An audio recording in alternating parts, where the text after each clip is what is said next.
Okay, good morning everyone. So, in today's lecture I am going to discuss yet another new applications of the calculus of variations, namely the one arising in nanomechanics. So, in today's lecture we will talk about the applications of calculus of variations in nanomechanics. Okay. And specifically I am going to look at the motion of carbon nanotubes. Okay. I call it as CNT. Okay, a bit of a background. So, in today's time we have the revolution of data science, but before the revolution of data science it was all about the revolution of nanoscience, namely the motion of small scale or the prevalence of small scale machineries, and the heart of all these small machineries were these so called nanomotors or small scale bearings which used to drive these small machines. Now, I am going to talk about the motion of one of the small bearings in the form of two concentric carbon nanotubes.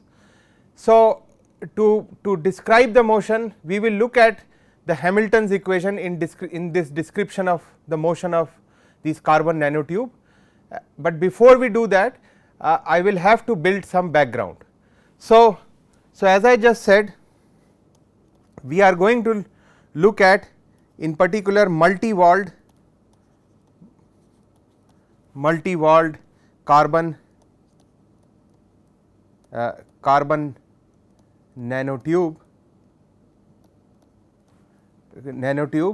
also known as MWCNT, multi-walled carbon nanotube motion. Okay. So,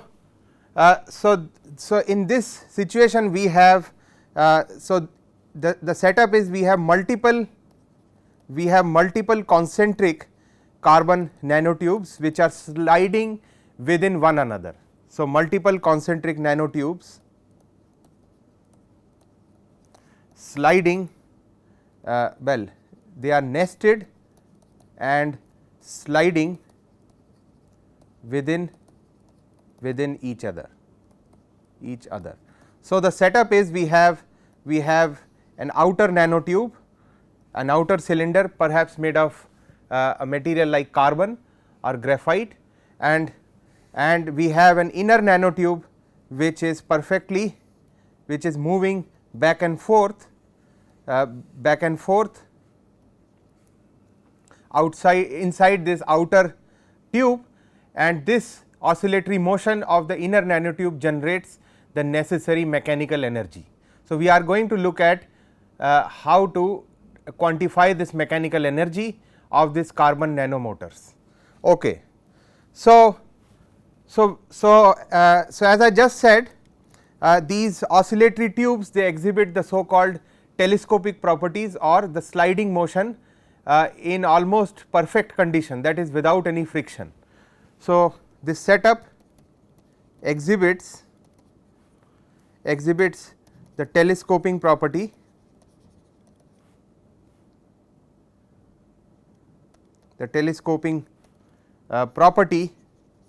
exhibits the telescoping property where the inner nanotube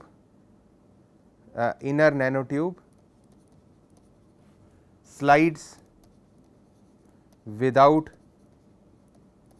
friction within the outer nanotube.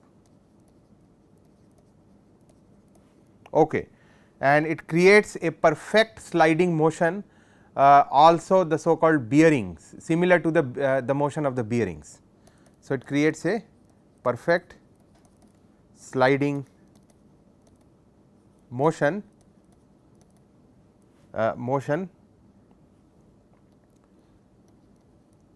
similar to linear or in fact sometimes rotational bearings. Okay. so this sliding motion of these concentric nanotubes is the source of mechanical energy which drives these nano machines.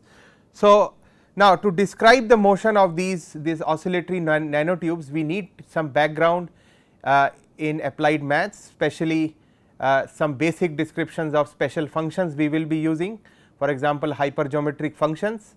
We will also look at some basics in chemistry, namely the type of interactions that we have to look at, and these basics are just simple concepts, perhaps almost all covered in class 12th or high school.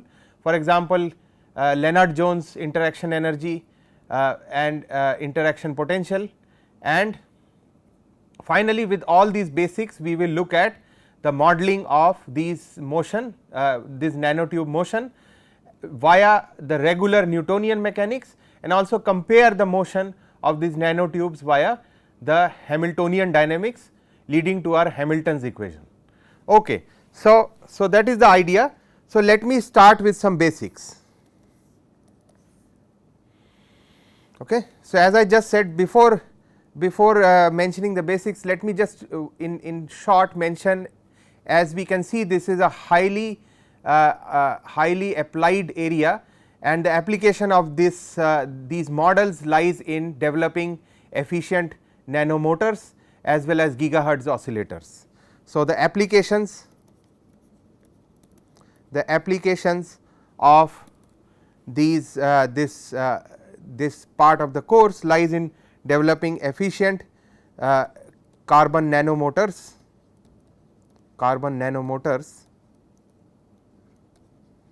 and fast oscillators or gigahertz oscillators.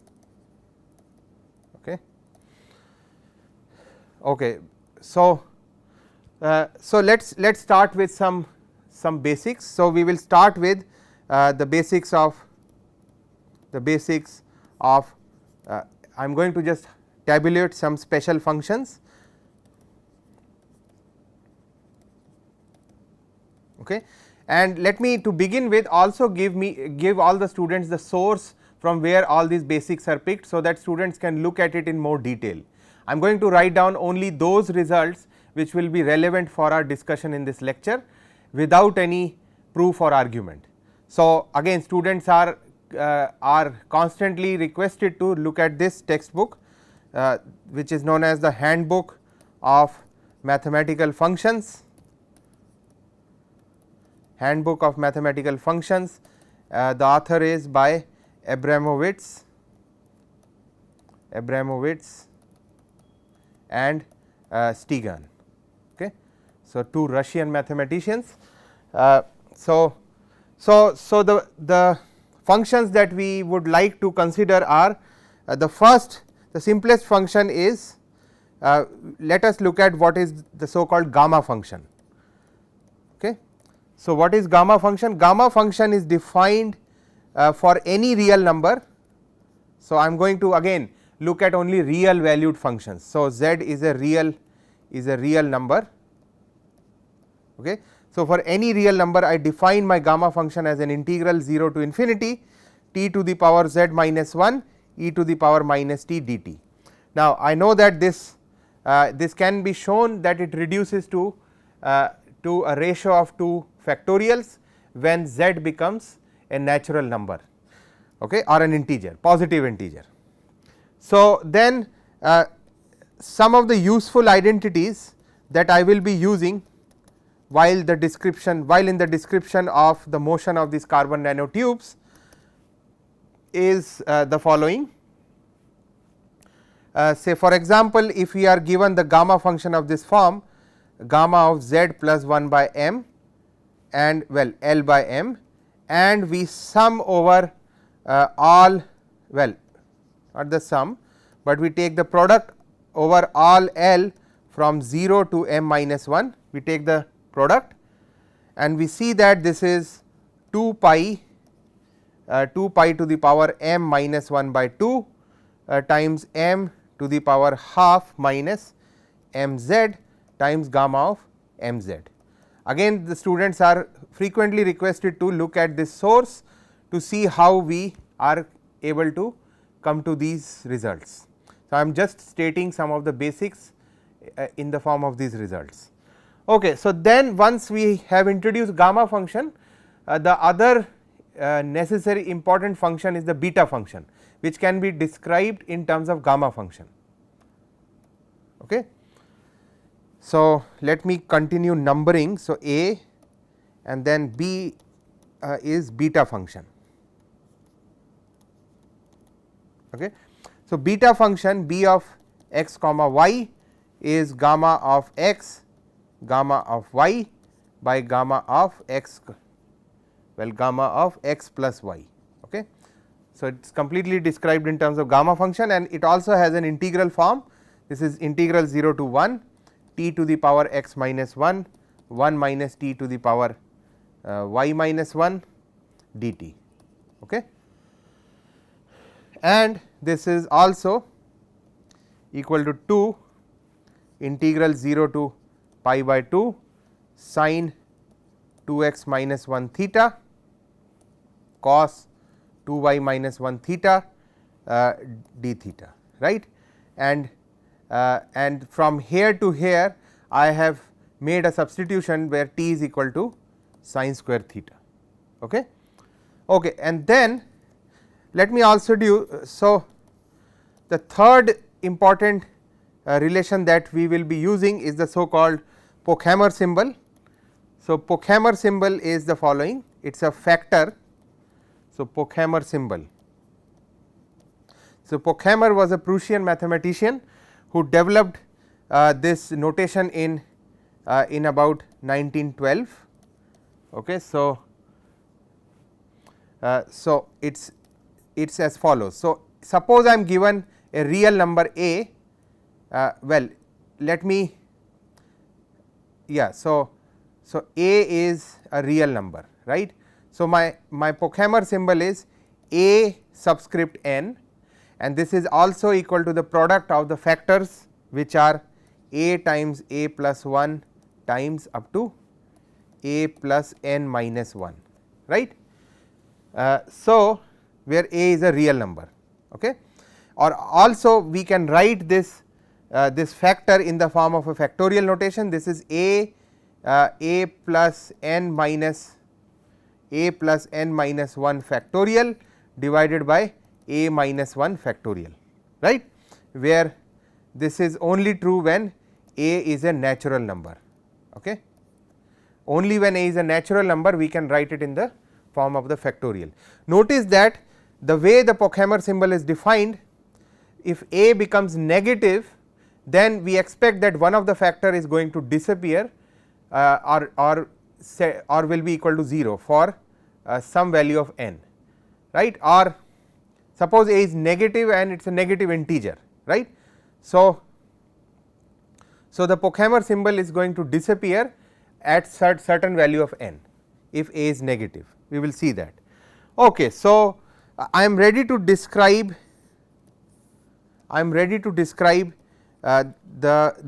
most important hypergeometric function.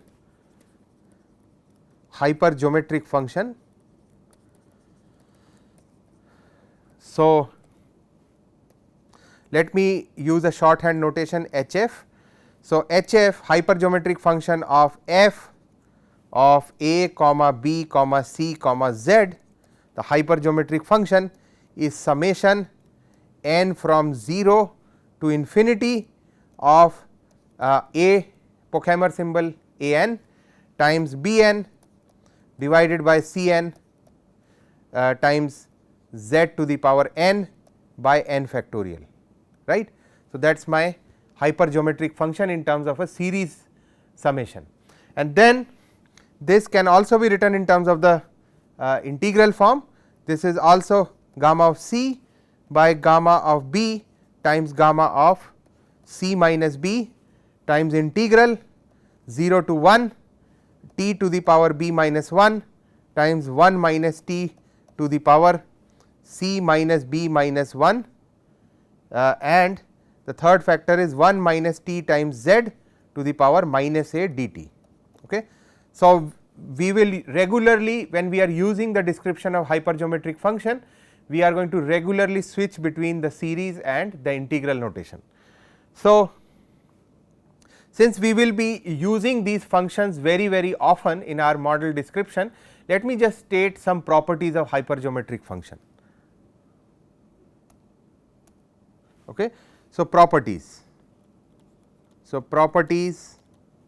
of hypergeometric functions. Okay. So, first of all, as I just said few minutes back, if one of my arguments a or b is negative integer, right, then the series terminates. The series terminates. Notice that if a is negative, there will be a value of n for which a plus n minus 1 becomes 0, or which means that if n is for larger and larger values of n beyond that particular critical value, this summation gives me 0, right. So, the series terminates. Okay. So, then this is terminates after finite terms, right. That will be when I have that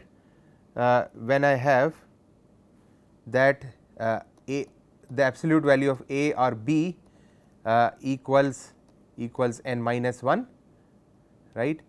That is when the series is going to terminate, right. So, in fact, it will be minimum of the absolute value of a and b. Okay. So, then the other important property is, if I have c negative, the quantity in the denominator of the series negative, we expect that the series is going to blow up after finite number of terms, right. So, if c is negative, then the hypergeometric function becomes undefined, right, after finite terms, and then the ratio of successive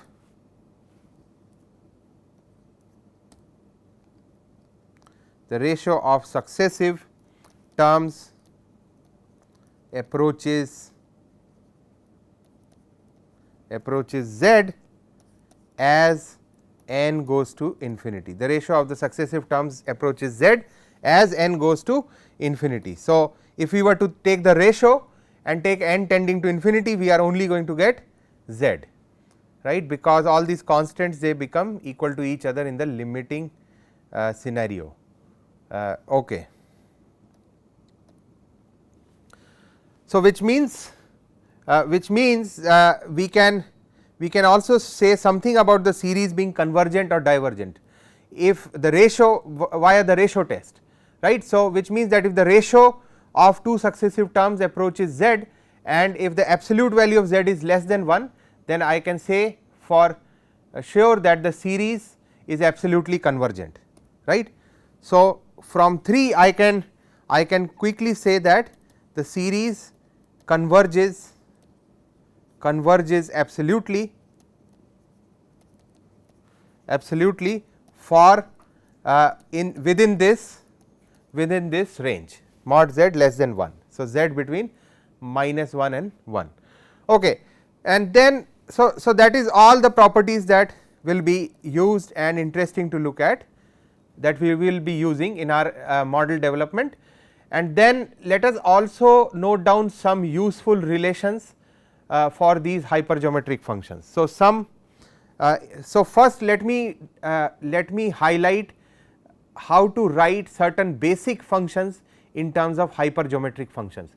It turns out almost all continuously differentiable functions can be written in the form of series, and the series eventually can be written in the form of these hypergeometric functions. So, let me show some of them. So, some elementary functions in terms of the hypergeometric functions. Okay. So, first that I have is I want to represent this factor 1 plus z to the power a, where a is any real number, and then I can it is easy to see that this is the hypergeometric function with arguments minus a comma b comma z comma b comma b comma minus z, right. Again we plug the values of a, b and z, and we will see that it boils down to the left hand side. Notice that b is random in this definition, because b will appear in the numerator and denominator and they will cancel out each other, right. Okay. So, then my function, some trig function sine of z can be written as z times the hypergeometric function of half comma 3 by 2 comma z square. Okay. Then I have sine hyperbolic of z. So, sine hyperbolic of z is z of f, well, sine hyperbolic inverse function. So, it is z of the hypergeometric function of half 3 by 2 comma minus z square. And then suppose we want to write tan inverse z. So, tan inverse z is z times f of half 1 3 by 2 minus z square, fine. And then I have tan hyperbolic inverse of z. This is z of f of half 1 3 by 2 z square, and then I have a log of 1 plus z, can be written in the form of z of f of 1 1 2 minus z, okay, log of 1 1 2 minus z. Then few other functions, how many I have written? I have written 6 of them. So, then I also want to represent some special orthonormal functions, for example, the Chebyshev polynomials Tn and Un. So, these are my Chebyshev polynomials. So, Chebyshev polynomials. Okay. So, these can be written in the following form. So, the Tn, the first Chebyshev polynomial is f of minus n plus, well, minus n comma half comma 1 minus x by 2, right. And then the other Chebyshev polynomial is n plus 1 times the hypergeometric function at minus n comma n plus 2 comma 3 by 2 comma 1 minus x by 2, right. And then one more relation, my Legendre polynomial P n of x. So, P n of x is the Legendre polynomial. The Legendre polynomial can be written in the form of the hypergeometric function at argument values minus n comma n plus 1 comma 1 comma 1 minus x by 2, right. Okay. So, these are all the elementary functions we will be possibly using them. Okay. So, then I also want to introduce the differential equation whose solution is the hypergeometric function. Before I do that, let me also describe how to denote or how to take the derivative of these hypergeometric functions with respect to the variable z, right. The derivative of the hypergeometric function, right. So, the nth derivative is as follows: d d z nth derivative of f of a comma b comma c comma z is a n b n by c n of f of a plus n comma b plus n comma c plus n comma z. So, these are my derivatives of the hypergeometric function. Okay. So, then I have the differential equation whose solution is this hypergeometric function with this argument a, b, c, z. So, the hypergeometric differential equation HFDE is or let me say yes. So, the hypergeometric differential equation whose solution is this hypergeometric function is described as follows, is 1 z times 1 minus z times the second derivative of u with respect to z plus c minus a plus b plus c, well a plus b plus 1 times z of du dz, this is equal to, well, and then I also have minus a b u, this is also equal to 0, right. Okay. Notice that this differential equation has a singularity at z is equal to 0, z is equal to 1, and also at z is equal to z limit z tending to infinity, right. So, this has regular singularities, it has a regular singular points at z is equal to 0, 1, infinity, at least 0 and 1 it is quite clear, right, from this factor. If we divide throughout and the other point in the limiting sense can be found if I replace my variable z by 1 by z and take the limit z tending to 0, we will see that the solution is not going to be defined. So, now in fact, the next statement that I am going to make is without any argument or proof, which says that any second order differential equation with these 3 regular singular points is the solution, is the hypergeometric differential equation. Okay. So, what I am saying is the following, very strong statement without proof or argument. Again, the students are requested to look at the reference I have mentioned at the beginning of my discussion. So, any second order differential equation with 3 regular singular points. In fact, these 3 points need not be 0, 1 and limit z tending to infinity, it could be anything and they can be immediately transformed to have the regular singular points at these points 0, 1 and infinity. So, any differential equation second order with 3 regular singular points can be transformed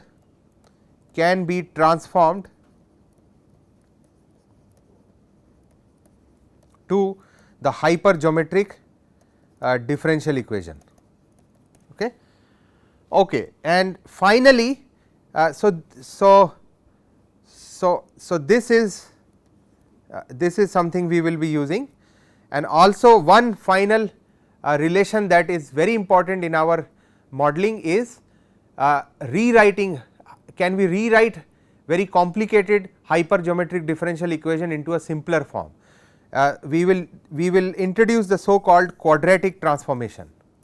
Okay. So, this is one last relation.